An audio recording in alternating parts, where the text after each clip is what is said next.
Hello மக்களே, Lakshmi photography அப்படிங்கிற ஒரு இன்ஸ்டா பேஜ்ல இருந்து எனக்கு இந்த ஃப்ரேம் ஒன்று அமைச்சிருக்காங்க. ஸோ இது வந்து நான் இப்போ ஓபன் பண்ண போறேன். இவங்க மதுரையில இருந்து இது அமைச்சிருக்காங்க. எப்படி இருக்குன்னு பார்ப்போம்.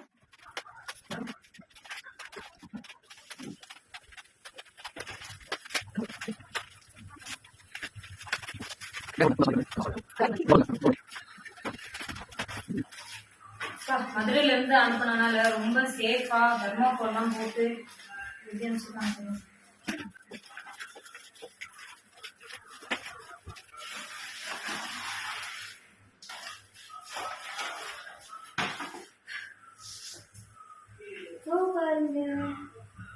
என்னோட ஃபேவரட் போட்டோஸ் எல்லாத்தையுமே வச்சிருக்காங்க. எப்படி ஒரு பெருசா வச்சிருக்காங்க. இது ரொம்ப பெருசா வச்சிருக்காங்க. லக்ஷ்மி போட்டோகிராஃபி மதுரை. இவங்களோட இன்ஸ்டாகிராம் ஐடி வந்து நான் கீழே என்னோட பேஜ்ல மென்ஷன் பண்ணிருக்கேன். அவங்க யார் யாருக்கெல்லாம் இந்த மாதிரி கிஃப்ட் வேணுமோ அவங்க கிட்ட போய் வாங்கிக்கலாம். தேங்க்யூ.